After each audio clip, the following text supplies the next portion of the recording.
For those who wonder where it all starts, it's best to tune in to the sound of our hearts. Our hearts tell us when it feels good. Our hearts swing. Our hearts groove. Our hearts make demands, and our bodies try to keep up. You could say that when we make music, we are tapping into some larger force, something that already exists in nature. Maybe we're just trying to capture a little piece of the thing. Maybe rather than creating, we're simply involved in an ever-evolving, ongoing process of discovering what was already there the whole time. As they say, the spaces in between the notes are just as important as the notes themselves.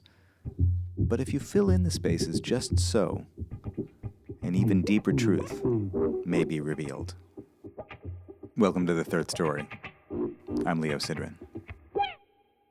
Sometime late last year, I heard a clip of two guitar players who I love talking about someone I had never heard of before. It was on an episode of Corey Wong's podcast, and Charlie Hunter was telling Corey about a guitar player named Ella Feingold. Incidentally, Charlie and Corey have both been featured on this podcast in the past. Like I was talking to my friend Ella Feingold, who I think is like one of the baddest, greasiest guitar players on the planet. And she just spent like months taking apart every Motown guitar part. Yeah. Months. And I was just like, you have to tell me. And I was on the phone with her for like 2 hours. Just tell me, Sensei. I want to know. One of the baddest, greasiest guitar players on the planet, Ella Feingold? Sensei? Ella Feingold? This is extremely high praise from Charlie Hunter, one of the undisputed grease masters himself, and I found myself asking that question of questions. Who is Ella Feingold? I started following her on Instagram, and soon I began to meet each new morning excited to see what she had posted. Sometimes it was a breakdown of a particular guitar part or an element from a classic song by James Brown or Prince. Sometimes it was a rhythm warm-up exercise, sometimes a little trick about sound recording or layering multitracks. As I dug deeper into her posts, I discovered that she's also a profound and thoughtful composer, arranger, and orchestrator. She has a generous and sensitive musical mind. Pretty much in every post, she's seen sitting in the same chair in a somewhat unfussy office, guitar in her hands, lipstick applied generously, lips pursed, staring at the camera and getting into the zone. And she begins each of her posts in the same way. Hi, how are you? Hi, how are you? It's effective in its simple, elegant repetition, Hi, how are you? and it creates a sense of both caring and familiarity. Hi, how are you? I came to feel that she was legitimately curious to know the answer. Hi, how are you? I'm good, thanks. Although I couldn't find much information about her at first, I just assumed it was because I hadn't been looking in the right places. But at some point I realized that while this was a musical mind that had spent decades studying, exploring, and playing in the soul sandbox, Ella Ray Feingold herself was only a few years old. It had honestly not occurred to me that she was a trans woman until one day I read a post that she made about it, and about how, by putting herself out there in public on the internet as a teacher and as a content creator, she was also opening herself up to all manner of abuse and prejudice. Yes, she could be helpful to people, but that came at a cost. Before she transitioned, just a few years ago, Feingold played and recorded with an astounding number of artists, including long stints with Bruno Mars, Erykah Badu, and Common, as well as The Roots, Jay-Z, Janet Jackson, Alicia Keys, Jill Scott, Queen Latifah, and many, many more. He was, because he was he at the time, a highly sought-after sideman and collaborator. But he was much less outgoing than Ella, less public-facing, maybe less generous of spirit. Music was, in Feingold's words today, a mask to hide behind. She described the process of becoming as less an act of creation and more one of excavation, because the heart already knew what felt good, and the body was just waiting to catch up. She likes to say that her name Ella, which begins with the letters E-L, picks up where her old name Michael left off. That name ends with the letters E-L. I don't think it's just the name. I think Ella herself picked up her new life where the old one left off, and talking to her today is kind of extraordinary. I am a fan of Ella Ray Feingold. Yes, I love the way she plays. All of what you hear behind me is taken from her Instagram posts. And I hope that one day we have a chance to make music together. And yes, I'm a student of what she shows. She reaffirms what I've felt for a long time, that rhythm is life. But beyond all that, I'm simply a fan of Ella, the person. From the beginning, what's interested me is a person's life experience and the work they make out of it. This conversation is one of the best examples I can think of to demonstrate that idea. We spoke recently about the importance of rhythm. She tells me, I don't want to impress anyone, I just want to make people feel good. Talked about asking the question, what are you beyond what you've been told to be? Talked about her personal and her musical rebirth, discovering inverted tuning on the guitar, plus orchestration, Mr. Rogers, transphobia, and much, much more. Third-story.com is the place to go to check out the archive. Hundreds of episodes, including the aforementioned conversations with Charlie Hunter, Corey Wong, and other guitar players like Adam Levy, John Leventhal, Eric Krasno, Brad Allen Williams, Liana Lueke, Steve Kahn, Lage Lund, Julian Lage, and others. You interested in the funk? Check my episodes with drummers like Nate Smith, Louis Cato, Michael Bland, and Clyde Stubblefield. Check out the new Substack. It's leosidran.substack.com. And remember that The Third Story is made in collaboration with WBGO Studios. Visit wbgo.org/studios to find out more about all their award-winning content. Here's me and Ella Feingold talking it down. Ella Feingold, I have not been aware of you for very long. I was trying to remember today what was the thing. Maybe it was that clip of Charlie Hunter calling your name in an interview with Corey Wong that led me to your Instagram. I mean, something relatively recent. But then I think probably has been happening with a lot of people with you, just kind of went deep and became a follower and a fan of your, it's a word I actually have a problematic relationship with, but with your content, with the stuff that you put out there in the world. I do too. I have an issue with that word too, but I'm learning to sort of make peace with it. I mean, we make music, not content, but the fact is you, I think, are in a little bit of a process right now of asserting a part of your life through this content that you're making, and it's working for you. And people are responding to what you're putting out there. Yeah, it is positive, and I know that when people use that word, like there's a good intention behind it.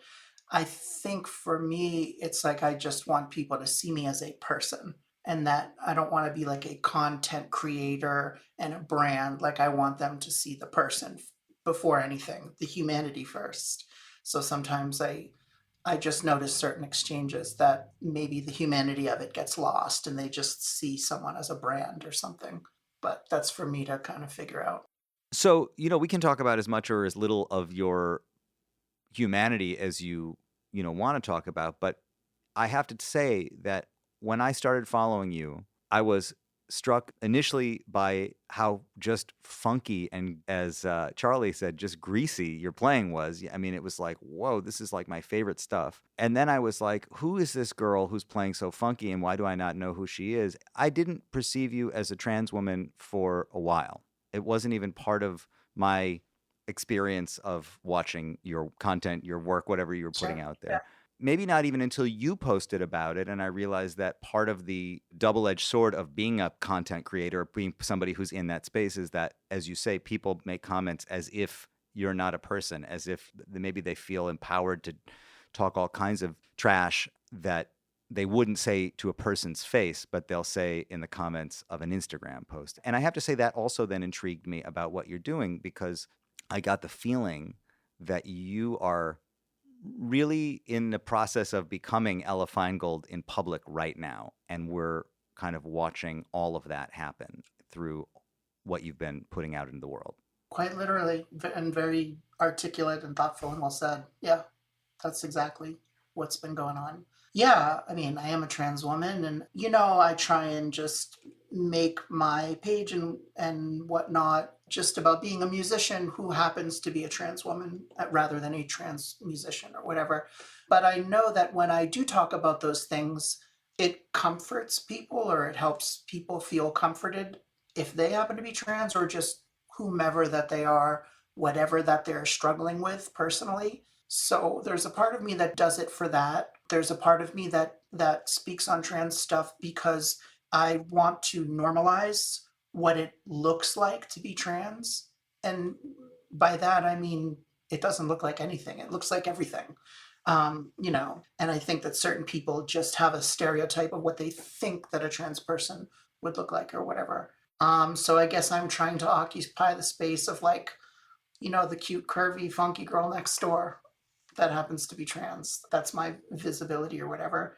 And there's a lot of stuff in terms of laws being passed against us or trying to be passed, against us to Mm. revoke gender affirming care and a lot of dark stuff. And there's also a part of me that hopes that by teaching people music that they will see my humanity and think twice when they hear transphobic stuff in public, that they'll almost see me as like a family member or a friend, even if they don't know me, and sort of feel protective. Like, I learned from Ella, like, trans people aren't like what you're saying. And, also I sort of do it because I know that a lot of people don't know. And I don't know how to phrase this nicely, but it allows people to leave my page when they find out if that's a problem for them. Because there are plenty of people that have a problem with just who I am. So when they don't know, they reveal themselves as having a problem and then they unfollow.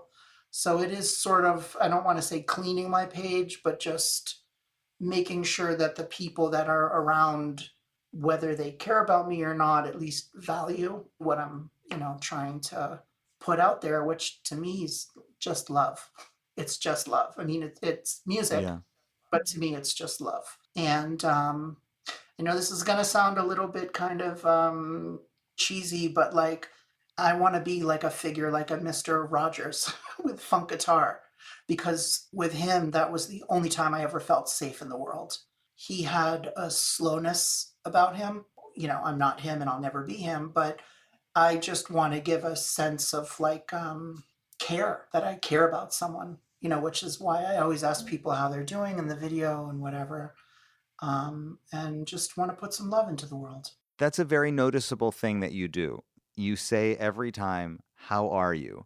And now that you mentioned this Mr. Rogers connection, the influence, I recognize that. I recognize the comfort of hearing that same question from a friend on the screen, because, of course, you can't hear the answer. I mean, I suppose you could see the answer in comments if people wanted to share how they were, but there's something very comforting about hearing that question being asked. And in fact, you said something else also about how you are teaching, and maybe by teaching, you can normalize the other aspect of yourself, the sort of trans aspect of yourself, because people have learned from you and they rely on you and they feel comforted by you.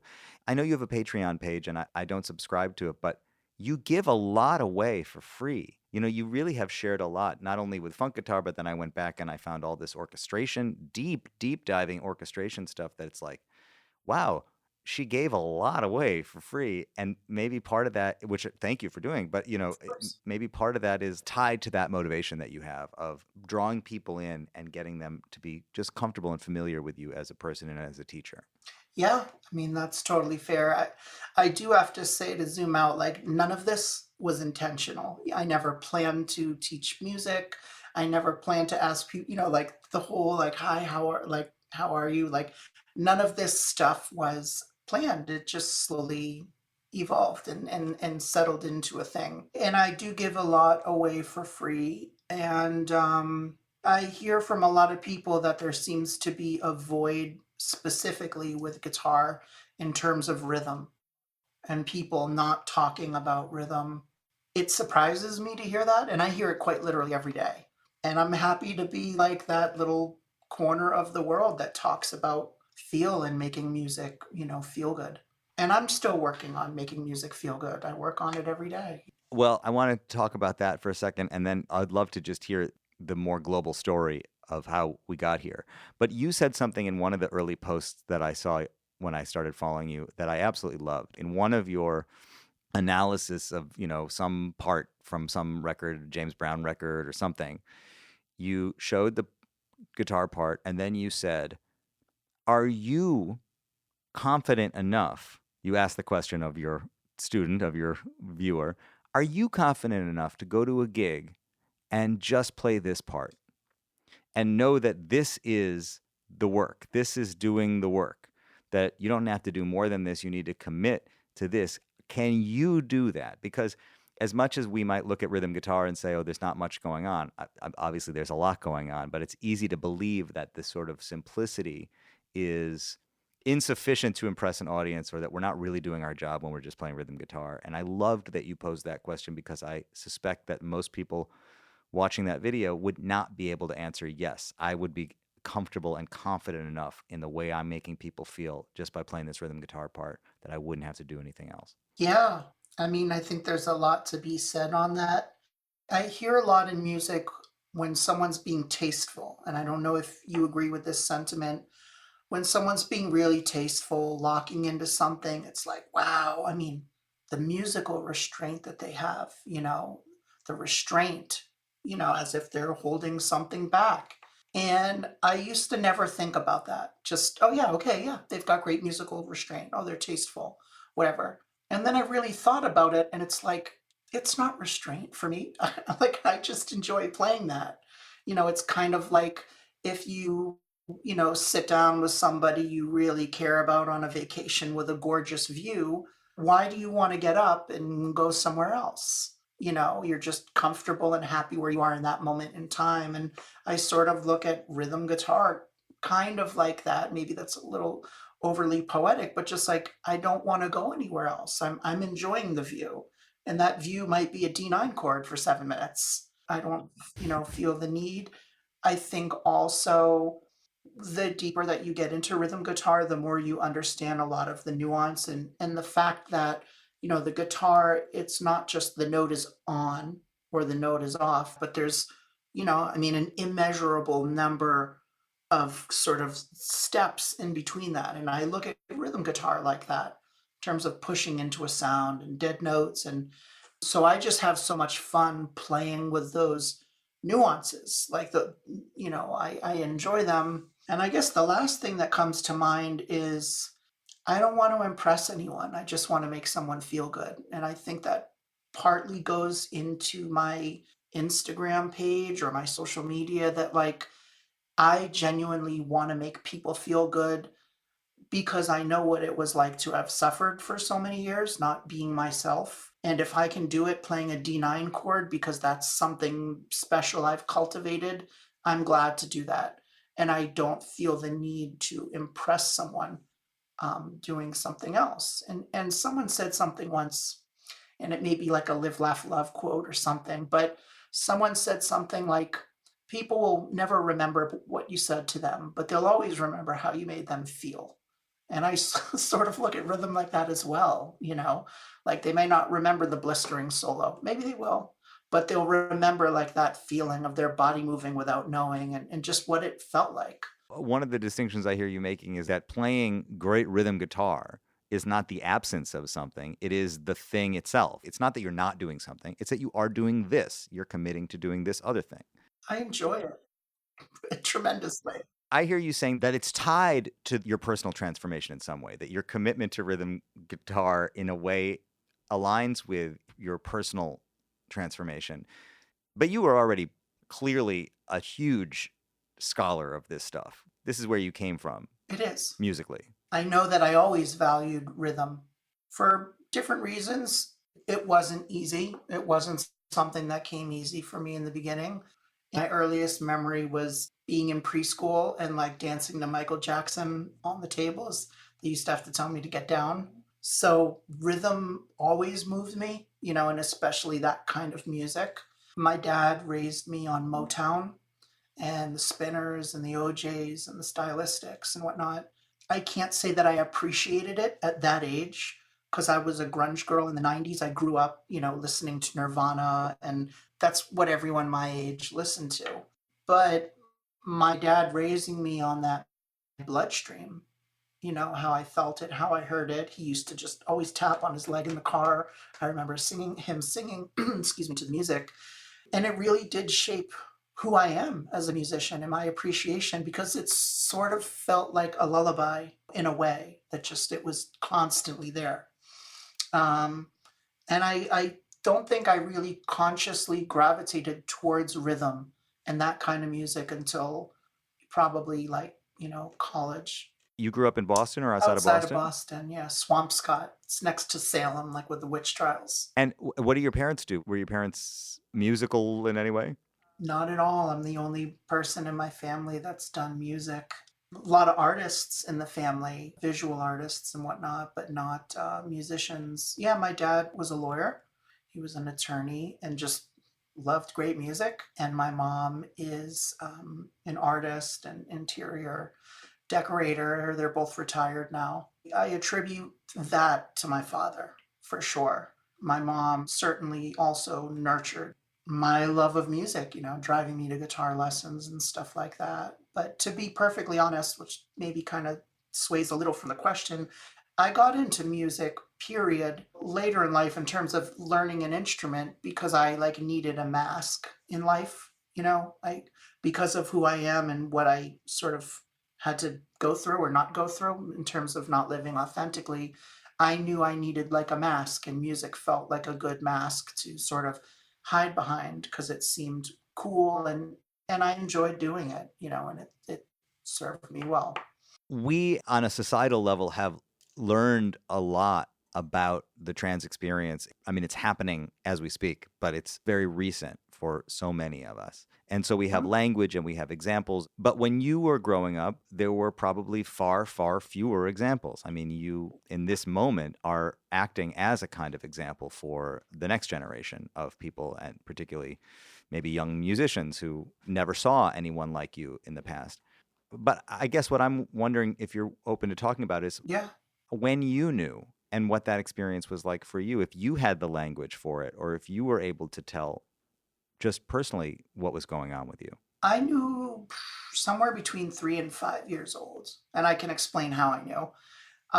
But no, there was no language back then for sure. And I was so young that I just knew I just wasn't a boy. Emotionally, in my soul, just everything. There was just nothing made sense with that. I just knew back then, I was born in 81. I'm going to be turning 43. There were no options back then. I mean, I would imagine if I was honest about who I was back then, I likely would have been homeschooled and in intensive therapy to figure out why, I was feeling that way, as if there was something wrong with that. And I saw just even in elementary school how they would treat gay kids. And yes, I knew they were gay back then, and they turned out to be gay, and they were horrible to them, so I just figured it was going to be a really, really tough life for me. And I think the saddest thing for me is that I quite literally made myself forget who I truly was for a number of years. A part of whatever musical gifts that I have, to be quite honest, came from suffering with my gender, in terms of, not wanting to deal with what was going on. So I would just go down a rabbit hole and learn something, and to just, keep the pain away from what I was actually feeling, which gave me a gift later in life unintentionally. And at that point, pre transition just quite literally kept me alive. It was something I always knew. I think I mean, there's a lot to talk about. I think a lot of people have an issue because they can't imagine that a child knows who they are, right? That they just think it's just not a possibility for a kid to know who they are. And talking to some parents that have sent me some pretty nasty messages, that they almost think like that there's an age that you just, okay, well, at this age, you know who you are, your sexuality, and of course that's not true. And so I just try and tell them, well, I knew between 3 and 5, and here I am today. I'm almost 43. I proved to you, that I knew who I was very early on, and it never changed. Nothing made it go away. And, there's no trans agenda. We just want to be happy and live healthy lives and love people and do our best in the world. I think what is rubbing certain people that don't like people like me is that they think it's some sort of like fad or something in the water. But the truth is, we've always been here. It's just coming to a point in the world where we feel safe enough to finally be us. And I'll speak personally that before I had the courage to be me, there were other girls like me before me, and seeing them on Instagram being visible, being happy, being whatever, actresses, school teachers, auto mechanics, anything, gave me permission to be myself. And it upsets a lot of people. And I sort of don't understand it, because we just want to be happy. And so that somehow sort of unintentionally holds up a mirror to other people, and they can see that in a beautiful way, like, wow, this person, like the amount of courage it takes to be them in this world. I admire that and whatever. I think it's interesting that you talk about obsessively diving into stuff that you were into. Like, clearly, you've been dissecting rhythm guitar parts in, Motown, Prince, James Brown. I'm sure there's much more. I've seen also in your orchestration and arranging videos that you went deep on classical composers as well. I mean, like that obsessive fixation on stuff. I think it's interesting that you say that that was a way of avoiding the darker reality of what you were suffering from. It sounds also, though, that you were not just distracting yourself from it, but honestly using it as a way to not deal with what you inevitably were going to have to deal with. That's right. Yeah, the beautiful gift from that was just that I've learned certain things and continue to learn, you know.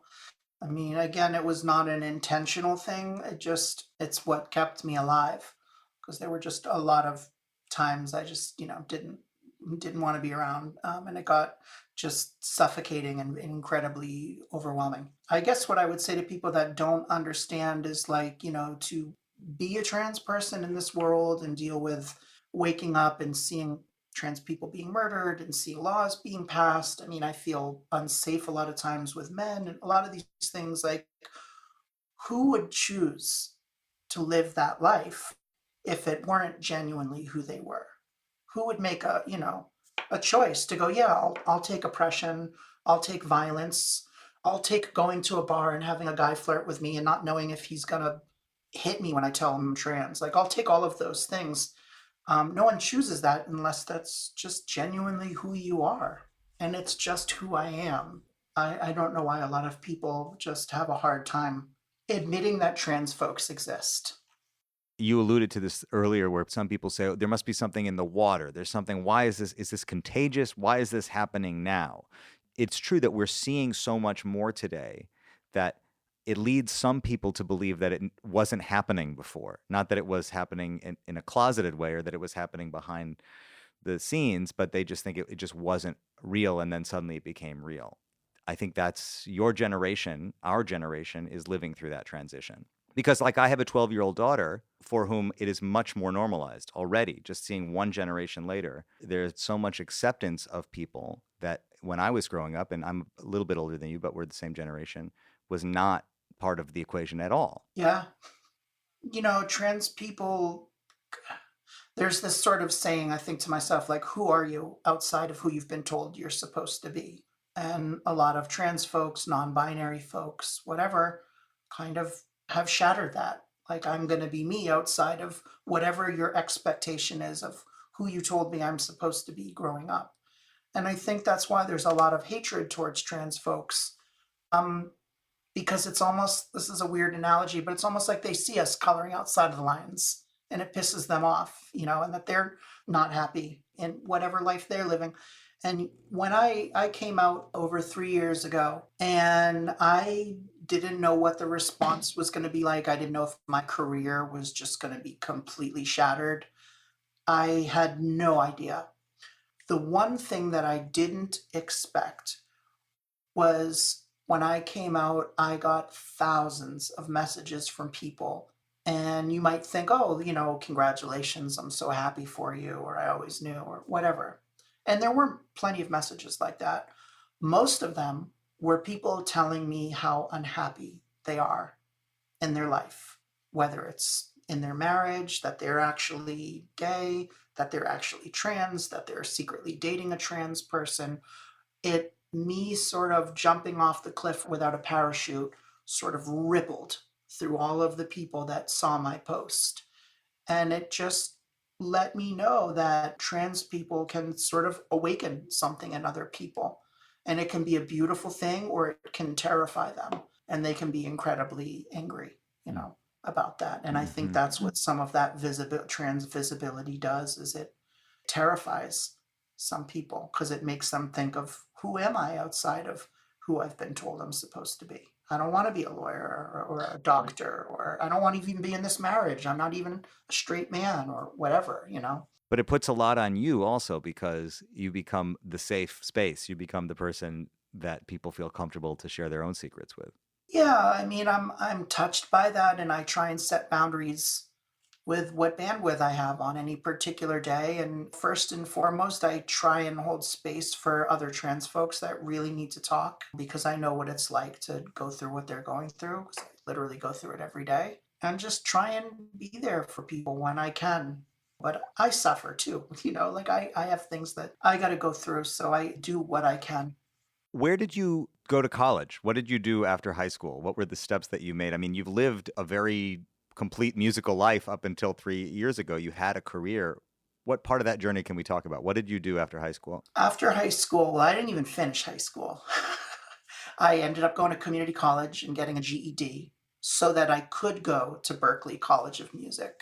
I didn't even necessarily want to go to music school. I just didn't know what to do. I was lost. And I just figured music school would be the closest tolerable thing, in terms of having an education. I applied to Berklee. I didn't get in. My grades weren't good enough. I even had a recommendation. How did you play? What was your playing like at that point? It was pretty good. Yeah, I'd say a pretty competent guitar player for my age. But back then, I don't even know that I auditioned. I think it was literally, does your check clear and are your grades okay? And then your check cleared and your grades are okay. Now you audition and we place you. I'm almost certain that's what it was like back then. So I went there for 4 semesters in a row, which is technically 2 years.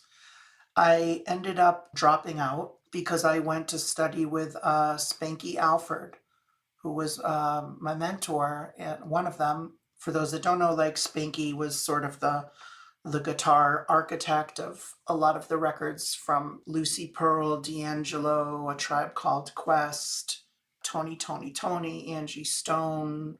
A lot of the people I work for don't like the term, but neo soul. Where was he? Was he in New York or? He was in Huntsville, Alabama. Ha! He was in Huntsville, Alabama. I had some records he played on back in the day. Remember a Mighty Clouds of Joy live and direct record. And his guitar playing just blew me away. I just never heard anything that infused like Curtis Mayfield and gospel triads and Joe Pass and Johnny Smith and just this whole gumbo. But it was funky, and we kept in touch for about a year, and he knew how much I admired him as a person and as a musician. And one day I was in the middle of finals, and he said, "Hey, you want to come down to Huntsville and play some guitar with me?" And I literally dropped out. I told my parents, "I know you guys are going to think I'm crazy. This will be the most important thing I'll ever do in my life." And it was, in terms of setting me up for where I am now, because he was such a special and generous musician. And a lot of people have been mentored by him, over the years. I had an advantage that I was there for a week, and we played guitar all day for like a week straight. We practiced together. He taught me. I taught him some things, believe it or not, which says a lot about him because I was like 21, 22, and he was like, show me something. He just wanted to learn. When I got back to Boston, I had dropped out of school, but I had a new approach, a new way of playing the instrument. After 1 week? Yeah, I'll tell you why. I was studying with a guy named Richie Hart at Berklee, who was very close with George Benson. They used to, shed into the Bronx in the 70s. Richie came from that West, Grant Green hard bop school. He was in Lonnie Smith's trio. Richie taught me a lot about that music and the records to listen to, and taught me how to make my way through that music in a very blue collar, simplified kind of way. So when I met Spanky, I understood, oh, that comes from Johnny Smith. Oh, that's from Kenny Burrell. Oh, that's from the Joe Pass. Like I could understand Spanky's influences, and I could understand how he was tying them together. And if it wasn't for studying with Richie at the time, I think all of it just would have been like this brand new language. So I sort of feel like Richie allowed me to be street fluent, but not like formal fluent. And when I met Spanky, I got it. A light bulb went off. In the formal institution of Berkeley, you got your street education, and in the street institution of Spanky, you got your formal Yeah. education. And to be honest, I'd say I got most of my education at Berkeley from the other students. And, my friend Matteo Laborio, son of, the famous Abe Sr., who's played on every record ever, and Abe Jr., who plays drums with Paul, that family. Mateo hipped me to Rufus and the D'Angelo Voodoo record. And he's like, yeah, and you hear the time. And I mean, I owe a lot to him. I mean, he hipped me to like Klaus Ogerman and the string arranging, just a lot of the music that I value. Jay Dilla, a lot of it came from Mateo. And just a lot of students, going to school and just people sharing what they were into and what they were excited. I feel like that was truly my musical education in terms of just the ingredients of what I valued in music. And then when I got back, I started to play at Wally's in Boston, which is like a famous jazz and jazz funk play. It's like church, And Spanky said, you got to join an all black Pentecostal church. And I joined and I played for free for a year and just got my ears and my feel together and joined a wedding band to learn repertoire and songs. Let's talk about the church a little bit, because I'm very curious about that. What did you notice or learn by playing in the church that you hadn't experienced before that? Intuition, I guess, not overthinking things and just using your ear and just responding to what you're hearing. Because a lot of that music had a lot of passing chords and added colors and all that stuff. And I would hear the organist, just to someone else, it might be like, oh, it's C major 9 with a sharp 11 and it's coming from the Lydian. And he might just be like, I don't know, I'm just playing this in my this kind of C shape and I'm doing B minor over here. And it's the same thing, but one is a much more simplified and digestible way, which is how I already thought about, music. I had never played in a religious setting. I'm not a religious person at all, but I value and respect anyone's religious beliefs. But it was special for me to be able to play in that kind of musical setting, just in terms of playing for God, for a God, playing with some amazing musicians. The organist was a guy named Keith Harris, who's actually a drummer and plays in the Black Eyed Peas. And the drummer is a guy named Charles Haynes, who's a phenomenal drummer and played at Wally's and is, a legend. So I was getting my ass handed to me. I was so out of my league. It was ridiculous. I was just trying to hang on. And there was no talk, no, it's any flat, nothing. I just had to get in where I fit in. And that really taught me a lot. It was just unspoken. It was just watching and listening. And I just even noticed with like little kids, after the service would be over, they would just stare and look at the organ and, look at the drummer. And I'm talking, they're like 3, 4 years old, and they're just observing and looking and mimicking. I learned a lot from that experience, and I think about it a lot, and I'm grateful that I had that experience. I'm grateful that they allowed me to play there, and eventually I got on the payroll and got pretty good. But I just put myself in a lot of uncomfortable situations, and I don't mean because it was an all black church. I just mean musical situations where like I was the weakest link, and really had to just step it up. I mean, I appreciate that distinction, but one question I have been wondering is if you grew up around any black people, was that a newish experience for you? Well, let's be honest, Boston sadly can be a pretty segregated city even today. No, it wasn't something new to me. There was a program when I was a little kid called MetGo, and it would allow for African American students in the city to come to elementary school where I lived. And God, they probably had to wake up at God knows what hour, take the bus every morning. And I can't imagine how long of a day it was for them. But I mean, I was in kindergarten and I just loved everyone. And I would just beg my parents, can Khalif come over and have a sleepover party or whatever? I don't know. People were just people. So no, it wasn't. It wasn't like my first experience. I would say that was my first experience musically where I was the only white person. And then the funny thing was, then that was all it ever was. I was always the only white person in a band, in almost all the bands that I played in and tours and whatnot. And in the beginning, I think I was nervous, like I didn't know what the vibe would be, if I would be accepted, or if they'd know like I can't make music feel good, or so, just all the stereotypes. And there was always this beautiful vibe of just like, go ahead, just like get it. It was always a beautiful, loving. And even today, like, people will comment and they'll be like, I bet you get invited to all the cookouts and barbecues, or, like you're definitely invited to the cookout. People say that, you know. But yeah, it was a beautiful, experience for me. Already being so often the only white person in a band set you apart from so many of the musicians that you ended up working with. What has it been like in that scene post transition? Well, it's a good question. For the most part, nothing's changed at all. I would say more doors opened since transitioning. I think a lot of people respect the authenticity and the courage or bravery to be me. I wish that whoever you are wasn't seen as being an act of courage or bravery, that like that shouldn't be an act of bravery. But I understand that, and I get why people value it. And it has opened up a lot of new doors. Um, some doors have closed. Some people have refused to work with me or call me by my name. And I don't have control over those, situations. But no, in general, people have just, I think the people that knew me well just knew there was always something wrong. There was always just a vacant look in my eyes. And so no one was like, oh, I always knew. But there were a lot of people that were like, this makes total sense. Like I didn't know, but I get it.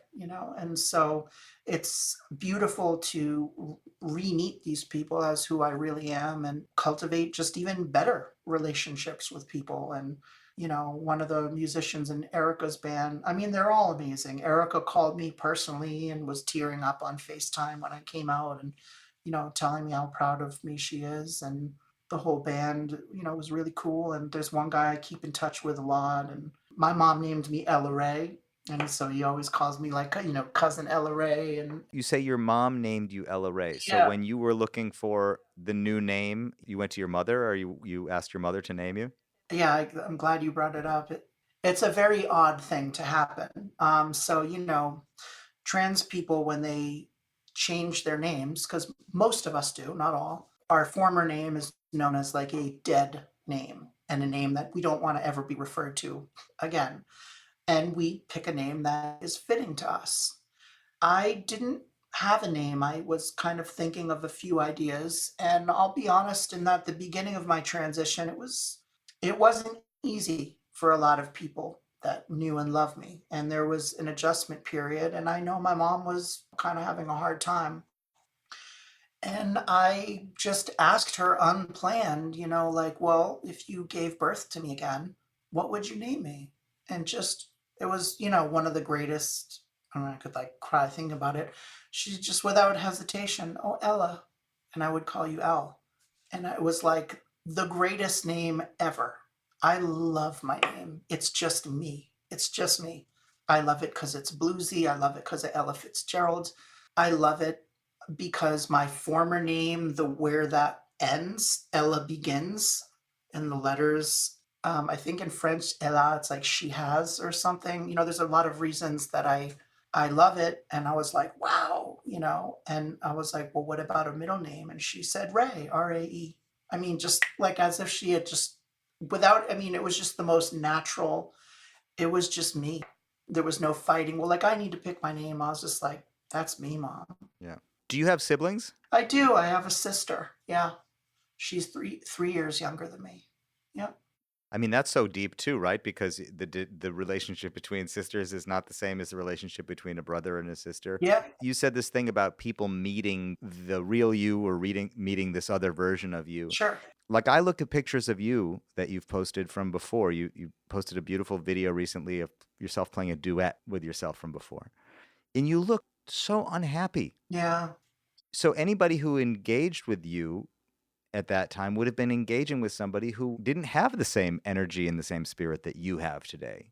So they couldn't expect that you would be the same today and that that friend is the same friend because you've changed enormously in so many ways, but not just physically. Like I can just tell in the photo or the video that you must have been a much more serious person to be around or a much heavier presence to be around. Yeah. I mean, I think it's different for every trans person. I know that there are a lot of trans folks that sort of believe that, not believe, I mean, that they are the same person that they've always been. Nothing's changed but, the shell, the avatar. And that's Hmm. absolutely true for a lot of people. For me, it was the complete opposite. I created a person to just avoid shame and ridicule. And I think what killed me the most, not just living a gender and a life that wasn't my own, but I'm just a empathetic person. I just don't want people to hurt. I'm crazy sensitive about stuff. And kind of like the character that I created was kind of insensitive and selfish and the black sheep of the family, which is just not who I am truly by nature.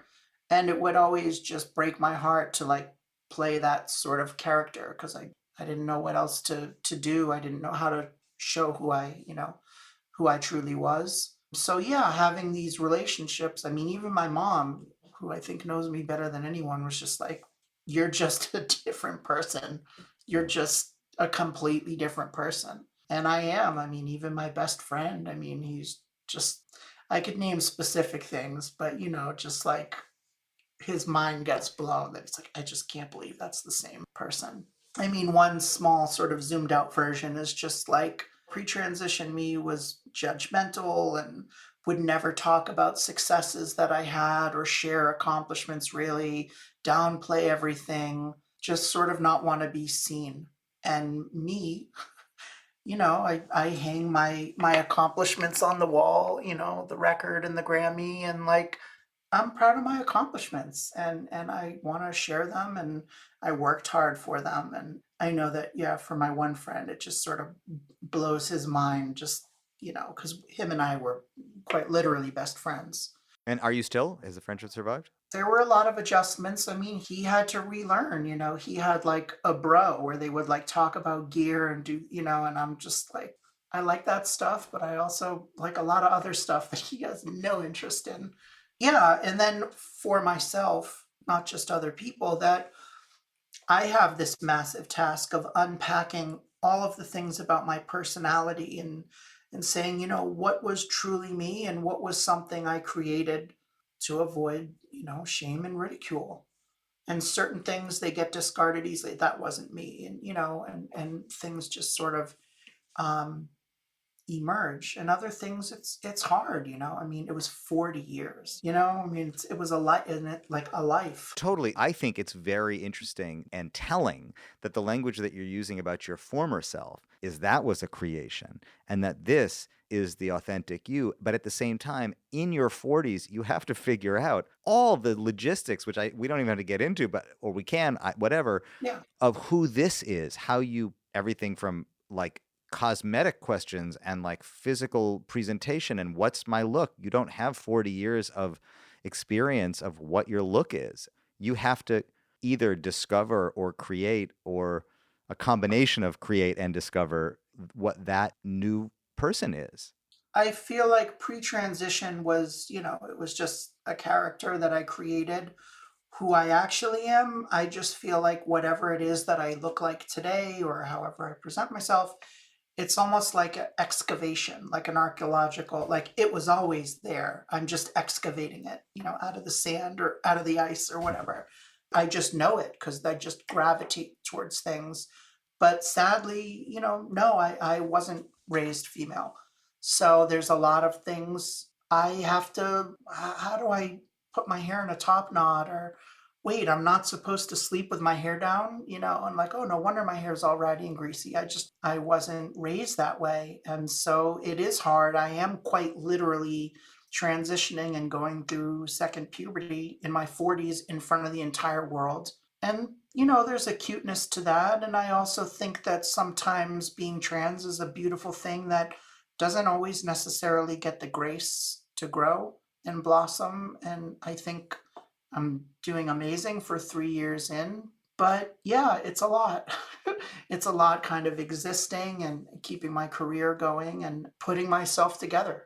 How is your life organized? Like, what is a day like for you? You make a lot of content. Sometimes the content suggests that you're also working on people's records. I saw Yeah. something recently where you're playing on a mono neon thing. Like you give yourself time to do these deep dives into other people's records, but you also are playing on records and making your own music. How is it structured? Well, it's not really structured. I mean, it's structured in that I get up every day and I do want to post something, but I never wake up and go, okay, today we're going to do this. I sort of just pick up my instrument and I don't spend too much time on it. I might spend time like, what is it that I want to talk about?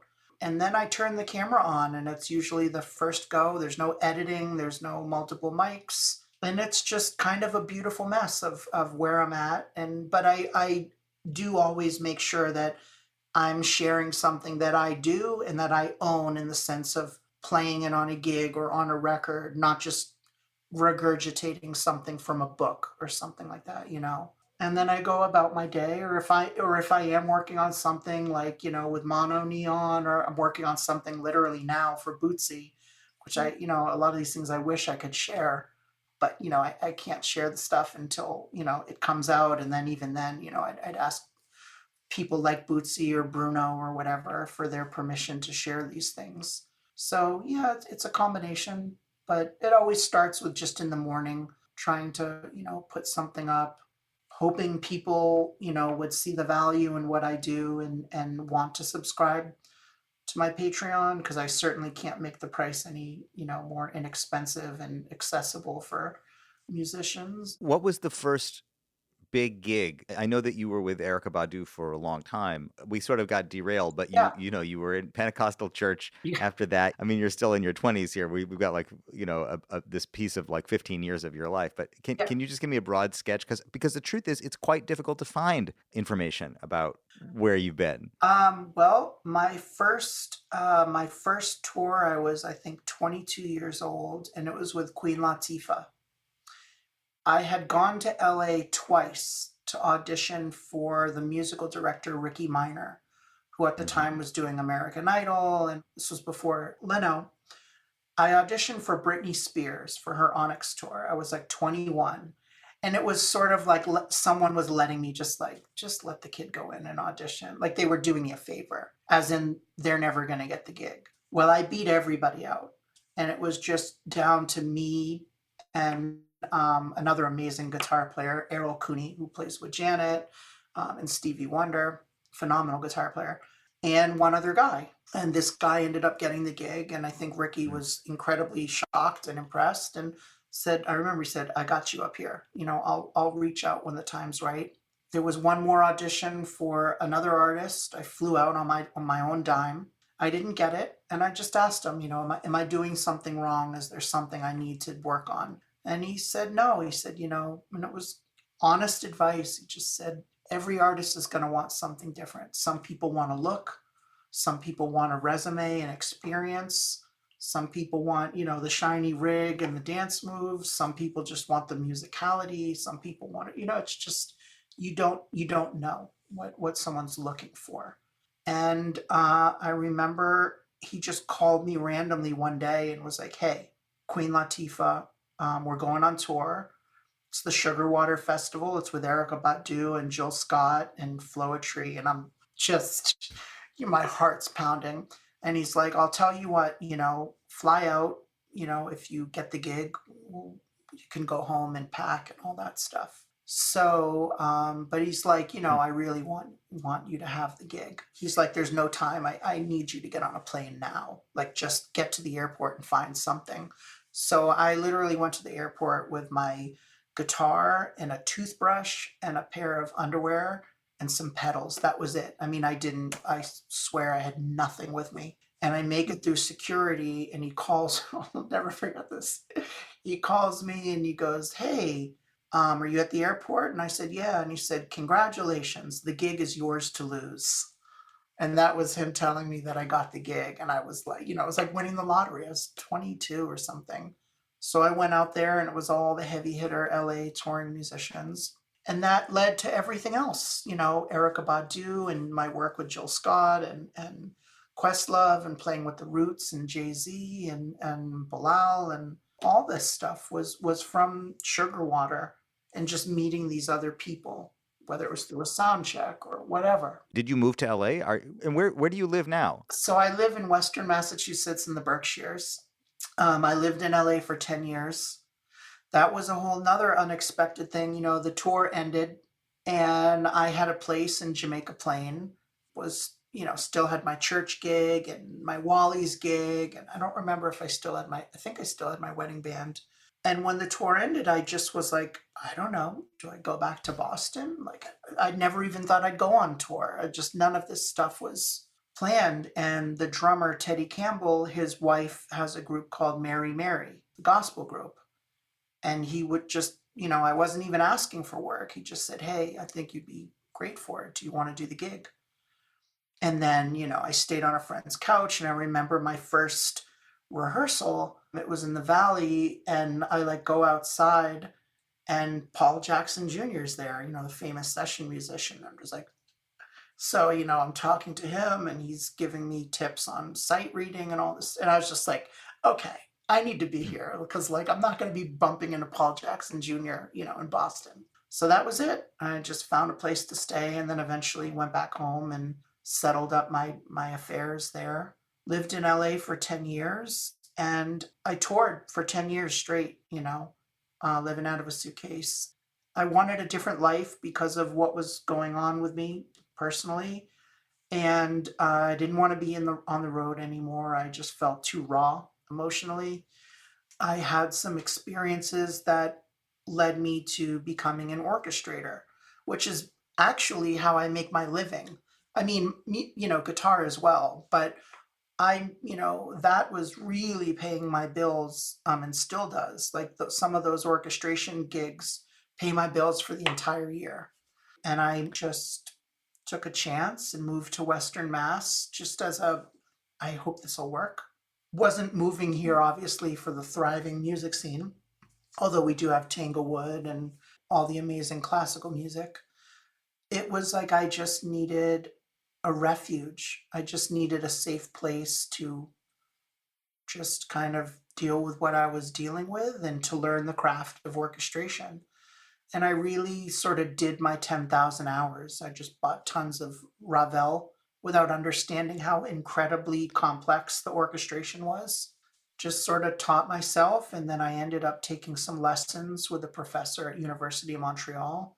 What was happening that led you to get the initial orchestration gigs? Because, I mean, that was my question. I understand you got 2 years at Berkeley, and then you've got this journey into this other world. I hadn't heard you talk at all up until now about what the foundation was or how you even figured out how to do it and why you were called to do it in the first place. Why I was called to do it, I think I always had a fascination with like just the alchemy of putting things together. And I remember a few moments that really changed my life. One was playing with the Roots. We were backing up Jay-Z and we played Carnegie Hall and we played Radio City Music Hall. And I'll never forget the feeling of the orchestra on stage tuning up, but where I'm actually on stage and hearing the sound swirl around me. It just gave me goosebumps. Then I knew immediately, like, oh no, I need to do this. Like, this is, the Carnegie Hall sort of reinforced it. But the moment in the middle was that I played guitar for a concert called Suite for Ma Dukes. And it was an orchestral tribute to the late Jay Dilla's mother, Maureen Yancey. And it was arranged and orchestrated by a friend of mine, Miguel Atwood Ferguson, who's just one of the most soulful arrangers, orchestrators, if not the most soulful that I know.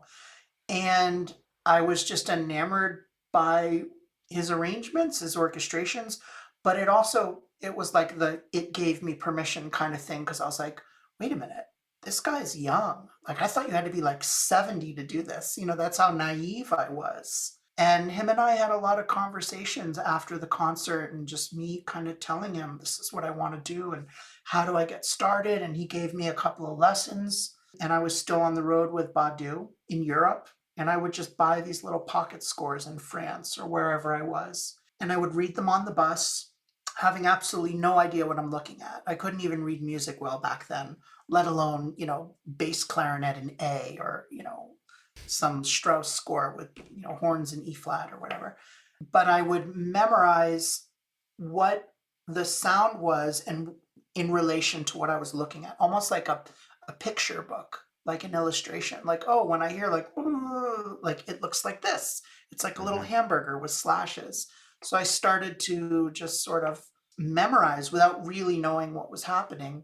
Then I just started to kind of teach myself. And then eventually I found a teacher by the name of Alan Belkin that taught at the University of Montreal. His teacher was taught by Nadia Boulanger, who taught Stravinsky, and Stravinsky was friends with Stravinsky, taught Quincy Jones, and just Philip Glass, and every amazing composer. And so I learned that style of orchestration, French orchestration, very, pure colors and whatnot.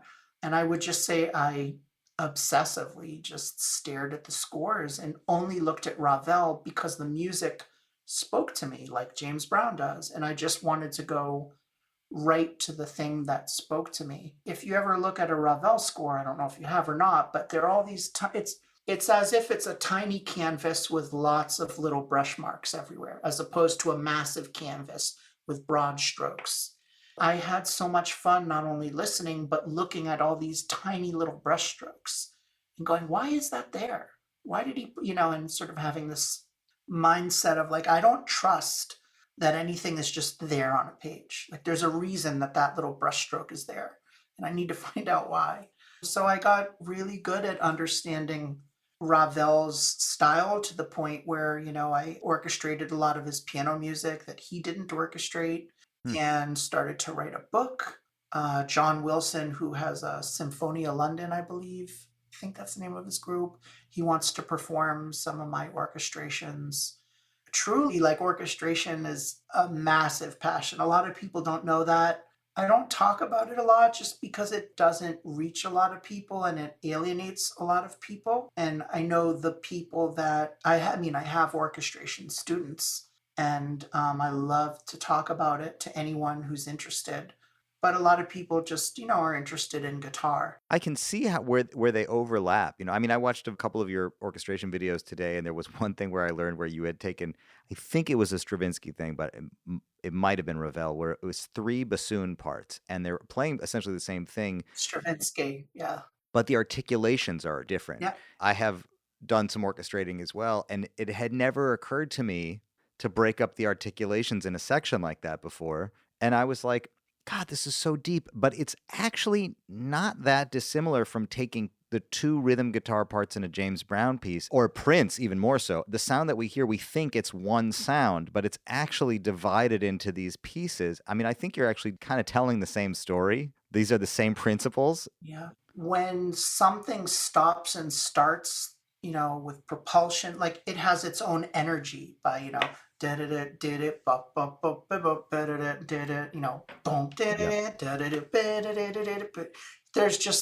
an energy to that as opposed to one person playing it. In orchestration, sometimes you break something up because they just need to breathe. Sometimes it's like that. They can't play. But sometimes it's to avoid the grayness, the unison of everyone just doing the same thing. So you find little ways to atomize it. I look at it like funk, because that there are ghost strokes and there's rests, and you're paying more attention. You're playing less, so you're paying more attention to where you come in and accent and stuff like that.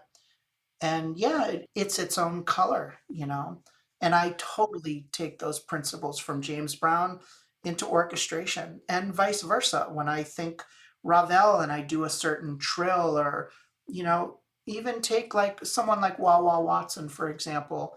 he always had this sound effect that he did on a lot of records where he would my guitar I don't think is on, but he would sort of do, yeah, it's not on, but he would do this thing where he would go, and he'd have an echoplex and it would trail. Yep. But that's very orchestral in nature because it's like a violin tremoloing, and it's setting up anticipation. So it's an orchestral kind of arranging thing. He happens to be playing it on guitar. And I know for a fact that he thought that way because Wah also mentored me. And I remember the reason he kind of opened up the books and would talk to me about stuff was when I said, can you talk about how you orchestrate your parts? And he just jumped out of the phone and he's like, that's it. No one gets it. It's orchestration. I'm orchestrating the parts. It's not just like I play funk guitar. He's thinking like an arranger and an orchestrator and doing that. It either sets up anticipation for something to come or it sets up tension, or it's like a drummer, kind of doing a drum fill or a harp gliss in that it's gluing a section from one thing and it's not showing the seams. But there's a reason. It's not just like it's a cool sound effect. There's an intention behind the sound. Yes. You also have this other side of what you're interested in, which is this inverted tuning thing, which Yeah. I had never seen before. And I don't want to get too caught up in it because I feel like we could do another 75 minutes on inverted tuning. But how did you find that? And what does that open up for you that you were looking for? Yeah, I'll try and give the Cliff Note version here. Let me think about this.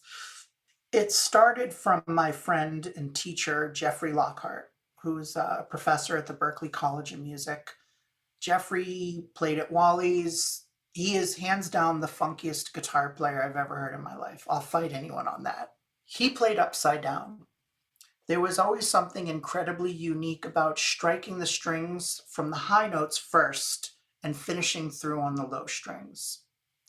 Coincidentally, it's always how I heard rhythm that way and some of those sounds, but I couldn't replicate it playing, I bought a little $200 Squire as like a proof of concept of like, let me make sure that playing upside down does in fact evoke these sounds that I'm hearing not only from Jeffrey, but like how I hear that in between stuff. So instead of like, it's like diff, diff, diff, it's almost like a DJ scratching. There's a more softer sound for the in-between chicken scratch. So I was like, this works. I also had to deal with, well, I'm 42 years old. I don't know that I can relearn to play the guitar, but I'm like, fuck it. I'm going to try. I changed genders at 40 years old. I think I can handle flipping a guitar upside down. So I started playing upside down, and my friend Blake Mills, who's one of my favorite guitar players on the planet, amazing producer, he messaged me and he's like, Ella, I love what you're doing playing upside down and the funk stuff. Have you ever heard of this thing called inverted tuning? I was like, no. So he gave me the tuning. I, of course, tuned it wrong because I didn't understand what the hell he was talking about. He corrected me and he told me, well, it came from this guy named Chris Wiseman, who happens to live very close to me, actually. Huh. And it's something he invented. He doesn't really use it that much anymore. But I thought that you would just be into it, with the way that you're playing. Can you remind me what the tuning is? I saw it on the Instagram, but... Yeah, so a regular guitar from low to high, which is, basically, for the most part in fourths, is E, A, D, G, B, E, low to high. So inverted tuning is the same pitches, but high to low. So it's E, A, D, G, B, E, so the high E, high A, which used to be a B, the D string and the D string stay exactly the same from the previous tuning. So that doesn't get flipped. So the guitar doesn't necessarily go high to low. In the middle of the guitar, it kind of snakes and then goes back. What this did was an unexpected gift because it allowed me to get the sound of playing upside down. I had the familiarity of certain shapes that worked. And truthfully, the only shapes that really work are triads. Anything above a triad with color notes it gets inverted, so it sort of like puts the overtone series on its head. So normally your colors, your pretty leaves are up here. And so inverted tuning, it's like all of your colors are down in the tenor range now. And you know, your roots and thirds are now like at the top. What it also allowed me to do though was grab these Barry Harris, George Shearing kind of voicings, these Bill Evans chords, and all the cluster, you know, tight harmony on a keyboard. So it allowed me to grab these voicings that I've always heard, that I've used in my orchestrations, and they became available to me on guitar. So that wasn't something I was expecting. And I don't need to make everything about my transition, but I will.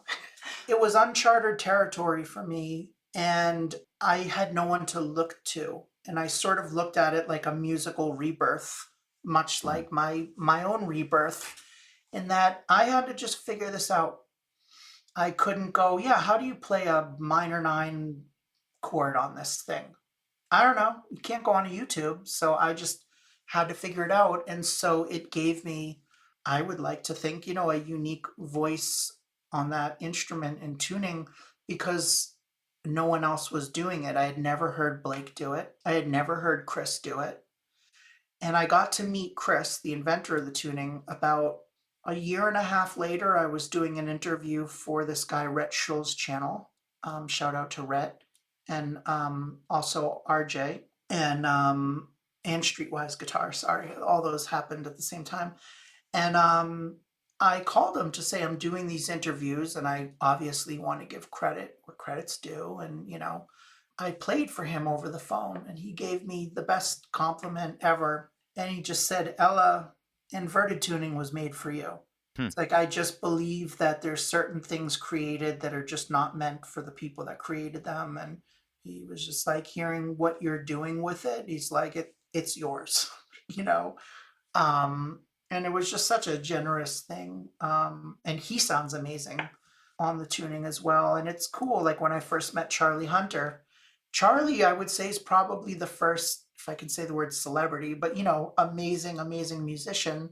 He was kind of the first to like discover me, sort of, you know, and take an interest in what I do, and being like, yo, this is really special, and introduced me to a lot of people. So I'm saying all this because he was like, I want to try it. Can you tell me how to do it? Oh. And I did. And I just thought, oh no, Charlie's like the funkiest, greasiest guitar. Like it's over for me. Like it's done, you know? And what was cool is he sounded nothing like me. He sounded Yeah. funky as hell, but he just had a different way of making his way through it. And I think that's what's really cool, is seeing people use the tuning and everyone just does something completely different with it. I'm not surprised that that would be your concern about Charlie, but Yeah, on the other hand, anything he touches feels good, you know? well, right. And there have also been, I mean, this kind of in some ways supports your idea. I have seen other people try to deal with his instrument and not sound anything like him. Everybody sounds like themselves in weird situations, you know, although I still think he probably is the funkiest person to play his instrument. But I don't know if you've tried to play it and if you have I've any never experience. tried it. I've always wanted to try. I don't know how well I'd make on it just because I have a long thumbnail, you know. Uh-huh. But I tell Charlie this a lot. What's cool is that when he does it, even though quite literally it's like, wow, one person's playing that, you know, and that there is a separation of parts and sort of counterpoint, it sounds like one piece of conceived music, and it feels like one piece of music. When I hear other people try and do what he's doing, and I don't mean literally everyone, but a lot of people, it feels a little more like this and like a party trick. And Yeah. just when Charlie does it, it just sounds like music. It doesn't, I don't feel like he's juggling things, and it's like he's not impressing me, he's moving me. As a matter of fact, watching him play six-string guitar more recently, like COVID and post-COVID, has been interesting because for the longest time, I was feeling that he had become so accustomed to doing both that he kind of needed to do both in order to make stuff groove like that. It wasn't that it was a party trick doing two things at once. It was that they actually were so supportive of one another that if you took either piece of it away, the kind of groove would fall on its head a little bit. So hearing him play just guitar lately has been fun to Yeah. to realize that's not necessarily the case. No, and I mean, him and I are working on an EP together, so we're sending music back and forth. And he sent me a couple of things, and it's cool because I've never been able to isolate, like, oh, I can separate the bass, you know. They are both equally as funky, isolated on their own, but when Yeah. you put them together, it's hard to articulate because it's not monophonic. I mean, it is like two different things, but it does really feel like one thing, you Yeah. know, pushing forward. And he's not only, I mean, I've always looked up to him. I've listened to his records in school. He's probably the first musician that I can remember that I was like, I really need to pay attention to feel and really focus. And this was important just by those records, you know, the pound for pound record and the duo record with Leon Parker. I saw them Oh play. yeah. Charlie doesn't remember this, and of course he wouldn't. But the record with Leon, the duo record, I saw them at the Regatta Bar, and I mean, I like couldn't talk. It was so intimate, but funky. And I remember on break, he was sitting on a couch, and I'm just like, oh my God, should I go talk to him? And I don't know what the hell I said, but that moment never left me. Just the musicality, and that he was just being who he was, and it always left an impression on me. And it's cool that, you know, he values what I do, and we're friends, and he's just one of the best people I've ever met, just as a human, let alone as a musician. I wasn't expecting that because I didn't know him at first. I just knew he admired what I did, and I greatly admired what he did. And I mean, you know, we talk on the phone like almost every day, and When did he discover you? How did he discover you? I don't even know how. I really don't remember. Were you Ella? Yeah, yeah. That's the deepest thing though, like, because you have to ask yourself the question, if you had never It transitioned, wouldn't have happened. It wouldn't have happened because I wouldn't have posted online. Period. I just wouldn't have done that stuff because I never did it before. I wouldn't have believed that I had anything of value to share because I wouldn't have believed in myself. And you know, when I told you at the beginning of the interview, like that, how like none of this was planned, and I wasn't like, oh, I'm going to teach. It all happened by accident. I just, as I was sharing a part of who I was while I was transitioning, I was like, well, why don't I share some musical things?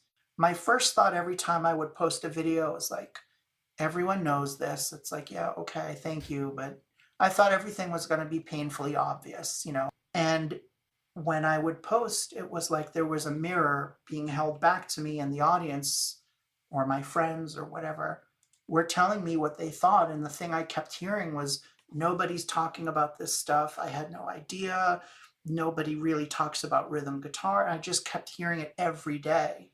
It just kept pushing me to just share more. And I wanted to share because I felt like I had sort of hoarded all of this knowledge, not in like a secretive, you know, dark way, but just that I had learned this and I want to share it. And if it brightens someone's day, and certain friends of mine think it's nuts that I like give it away or that I share certain, you know, secrets, but I'm like, and I don't mean this in a dark way, but like I can play, you know, I've done the work. Charlie can play, you know, we've talked the talk and we walk the walk. So if I share something, you know, it's not like someone's going to stop calling me because I gave away a chord voicing like that I didn't even invent. You know, I mean, it's I'm secure in who I am, and I feel like it's what I bring to the table is my touch and my feel and my experience and my taste. did you have any connection with Mono Neon or Mono Neon's people before you got the call, or did he also reach out to you post transition? Mono Neon was through my friend Davey. Davey Nate, amazing pianist, and he had been producing mono for, I don't know, a year or two or something. So that's how that came about. The reason I ask is, like, I get the feeling that the more you share about how to do stuff, the more people are going to want to come to the source where they got it from for the gig. You know what I mean? Yeah, You go to the teacher, you go to the original source. it's been cool to reach a lot of people and work with like Bootsy. That was Yeah. another total just, you know, I think that was through me. I think I had sent him a video of me. Actually, now I remember what it was. I was listening to the 1971 Live in Olympia of Soul Power, and I just was inspired by Catfish's energy. I played Soul Power by myself, my own version of it in inverted tuning. And I just said, hey, love to you and Catfish. And he, gave me another one of the most beautiful comments. And he was just like, you have my brother's touch and the stroke. And nobody understands that. And like, I can't, he just like, you get it. You got it. And so now he literally, I mean, he emailed me this morning, like, hey, I need, like, he calls me when he wants someone to sound like Jimmy Nolan or Catfish. And me, he's like, do you? But like, it's wild to me that he's like, I need something funky that reminds me of the music I created. Let me call it Ella. And yeah, it was being visible, but it also brings a lot of people that have certain expectations that want to collaborate or something.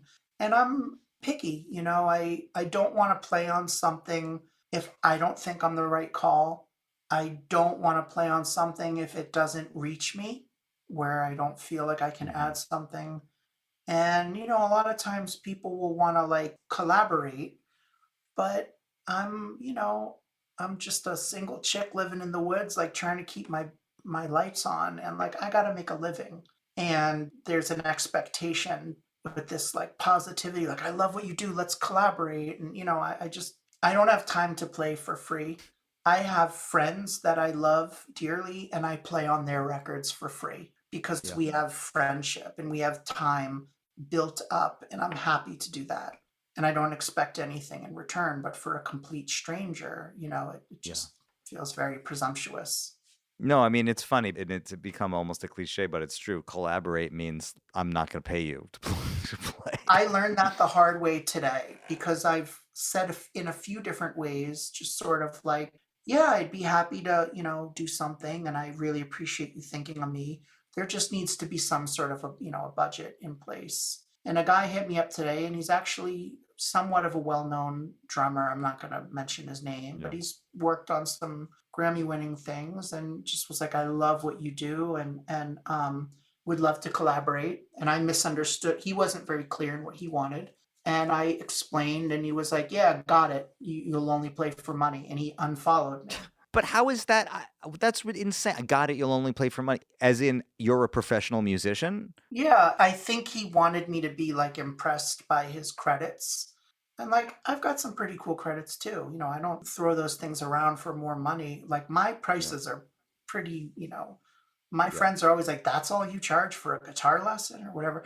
So Yeah. I just said, hey, I don't have the bandwidth to collaborate and do music for free because I'm already doing it for people where I have a deep relationship and trust. And Yeah. so happy to work with you. They're just us. And he unfollowed me and like threw me out like a piece of garbage. And like, Yeah. I met this guy in the morning, and it just, I couldn't believe that another musician wouldn't have the mindfulness to go, yeah, I get it. She's got to keep her lights on. Like, she doesn't know me from Adam. And I'm just Yeah. expecting her to just play on a bunch of stuff for free.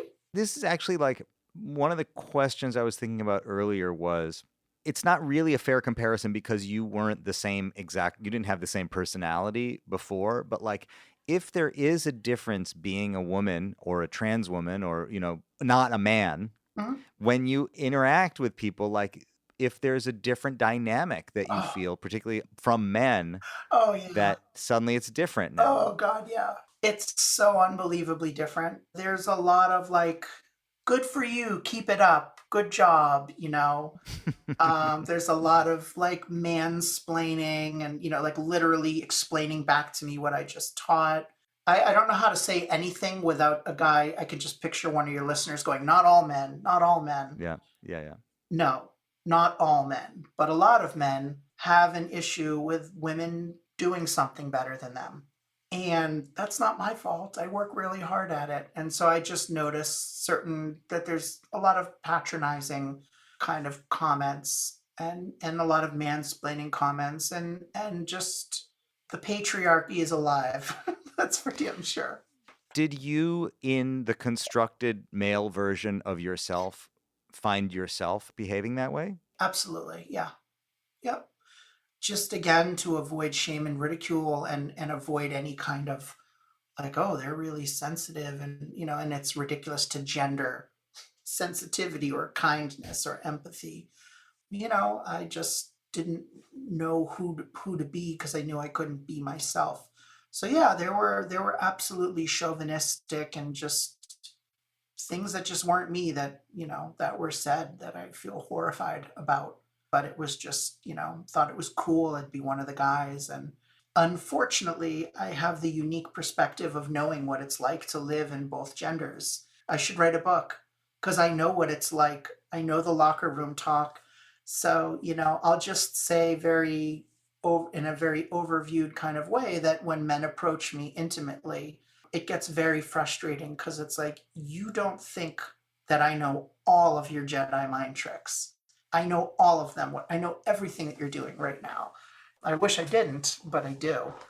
I felt pretty disappointed by a lot of men because I had to pretend to be one. And Yes. I know how a lot of men live and how a lot of men think. And I'm glad to lose all of that privilege because it was never mine to begin with. But to be treated that way, it hits differently. I think a lot of women, and again, I know not all men, but the ones, I think, with most women, they're just used to it. They're used to the looks or feeling uncomfortable or whatever. They're just used to it. Doesn't mean they accept it and they like it or tolerate it, but they've grown up with it. I didn't. So for me, it's more like, did you see what he just, I mean, I'm in utter shock that that's how Yeah. women are treated. It just hits me differently because I didn't have 40 years of going, yeah, yeah, we know. So it just hits so much harder. And I think that's why there's a lot of trans misogyny and a lot of hatred towards trans women, just because men sort of think, how could you do that? How could you give up that power? How could you? It's like, Mm. I'm not a guy, bro. It's easy. Take your, privilege. Yeah, I mean, I hear you saying also that there's a real level of fear and not knowing what's going to happen. And I know women live with that, but your fear, I'm saying, is different because it's, first of all, it's newer. As an adult, you're absorbing all of this, not knowing what's going to happen. How is somebody going to deal with me, and how am I going to have to deal with that? And I hear that. I hear that on top of all of the professional fear and all of the whatever other fear you might deal with, are my friends going to accept me? Name the endless list of possible concerns, that there's just physical fear that you have to contend with. Yeah, I mean, I would say, like, in terms of dating specifically, like websites and stuff, Mm-hmm. most women are sexualized, and a lot of men are just looking for a particular thing. And if that's what they're looking for, that's fair, and especially it's fair if they're upfront in what they're looking for. I would say whatever women get in terms of trauma and darkness from men, as a trans woman, I get it times 1,000 Yeah. because they don't really recognize or value my humanity. They don't, which can also be a good thing in the sense that they don't pretend like they do with cis women. They're just straight to the point, like, yeah, I'm just going to be horrible to you, which sucks, but I at least know immediately versus knowing 3 months into a relationship who they truly are. Um, it's really hard. I disclose that I'm trans always. I have friends, trans girlfriends that have different opinions on that matter. Hmm. A lot of them don't want to disclose in the beginning because they want to be treated how every woman is treated and how we deserve to be treated. And when they feel safe, they want the man to have just a genuine connection. And when they're ready to share, they do. And sometimes it's not an issue. For me, I want to get it out of the way because I don't want to have to deal with it later. While disclosing, I always kind of do just a very basic, like, hey, just want to make sure you read my profile and I'm a trans girl. Almost all of them never know. They have no idea. They have no idea because they've never read my profile, or they have no idea because, I don't know, I'm cute, but they just don't know. And the scary thing is it's almost like you're going up to them in real life and telling them you're trans and you've got your hands behind your back and you're just waiting. Is he going to hug me, kiss me, punch me in the face? Like, I just don't know. And it's different every time. Sometimes it's thanks, it's just not for me. I appreciate you letting me know. Sometimes it's, oh, I know. So what surgeries have you had? Mm-hmm. How, very invasive questions. I'd say most of the time it's that, or they just go off the rails.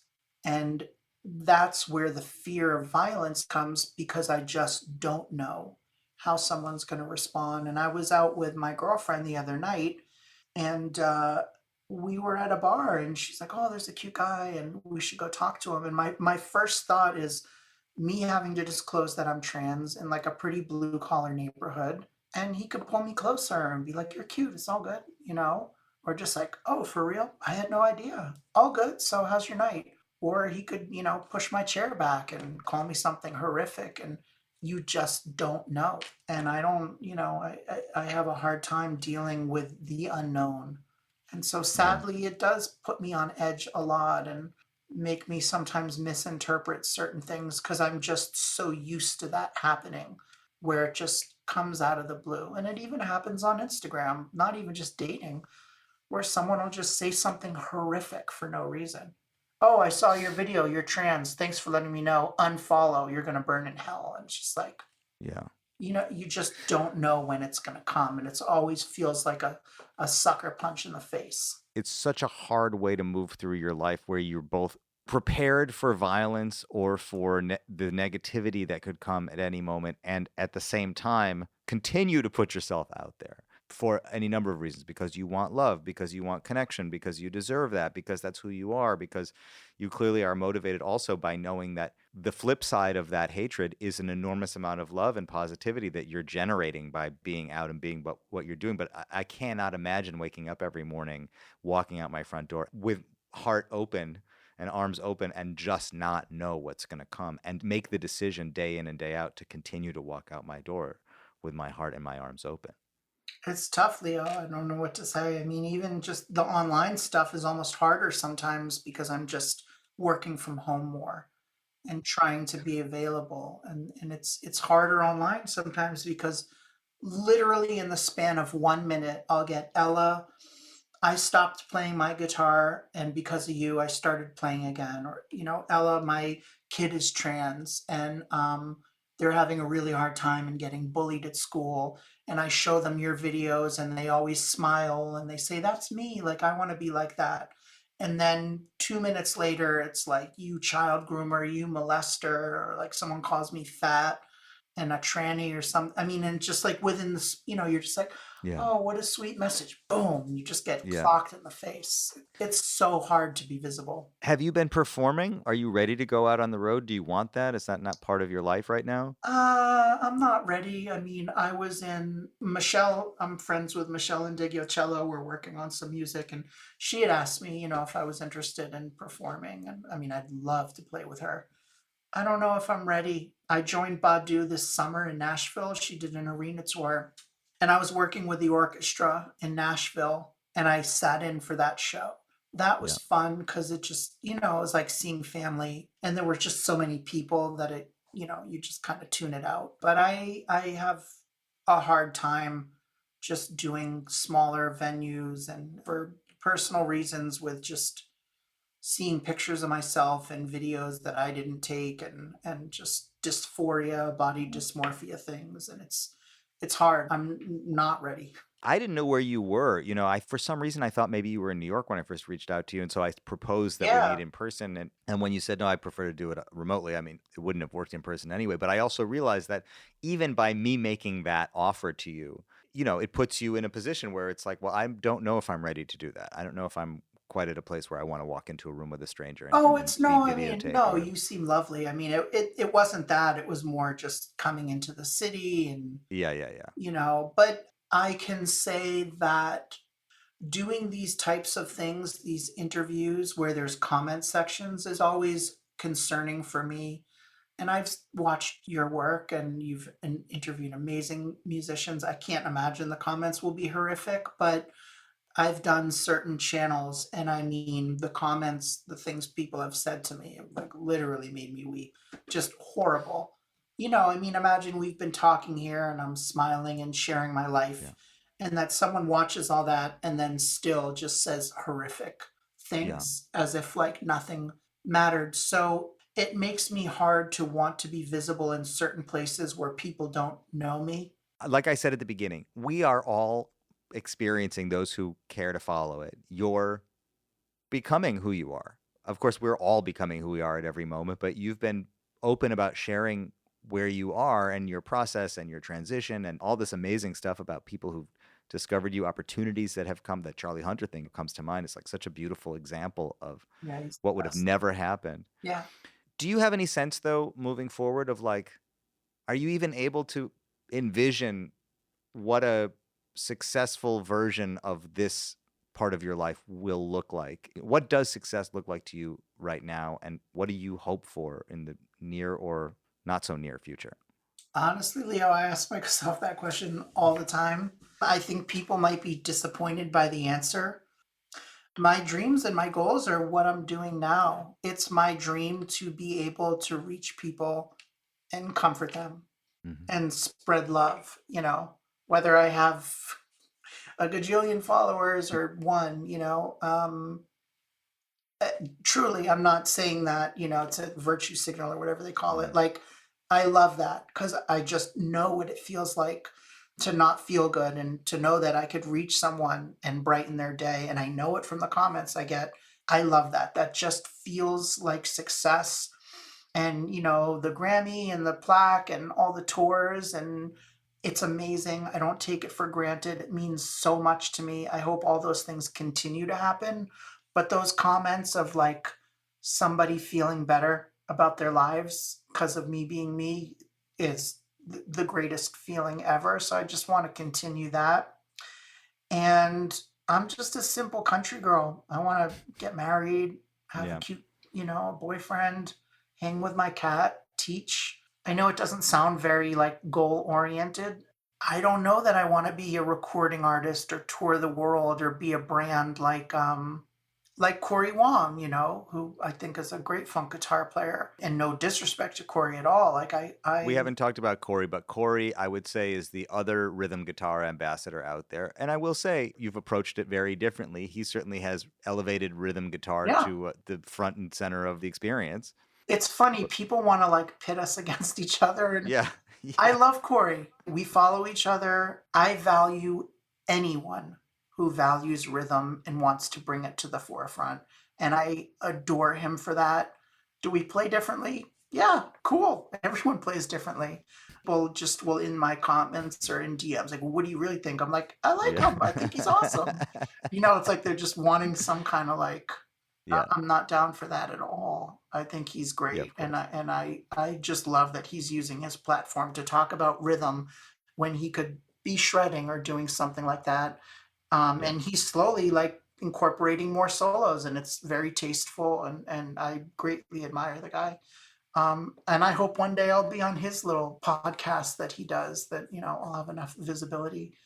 But yeah, I don't think I want to do what he does and have a band and tour and put out records. And I don't know. I'm just enjoying reaching people. I mean, one dream, I would love to have my own Fender Telecaster that's in inverted tuning and kind of modified. And that would be a dream of mine to continue to work with artists that I greatly admire, like Bootsy or Charlie or Michelle or Mono Neon, to be a part of their musical history, because I grew up listening to all, well, not Mono because I'm older than yeah, him, but, like to grow up listening to their records where they shape the way that I hear and feel music, and then for them to want me to be a part of their musical legacy. I don't think that any of them understands like how deep that is, you know, for me. So just I'd say just more of that, more reaching people, and does that sound a little underwhelming? Like, I want 4 more Grammys and I want to be on the cover of Guitar World magazine. And no, that doesn't sound underwhelming at all. It's beautiful.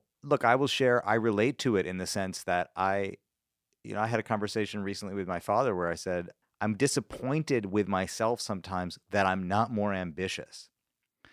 And he said, I think maybe that just means that you're happy and you know what makes you happy. I look at other people who have more success, more sales, more followers, more money.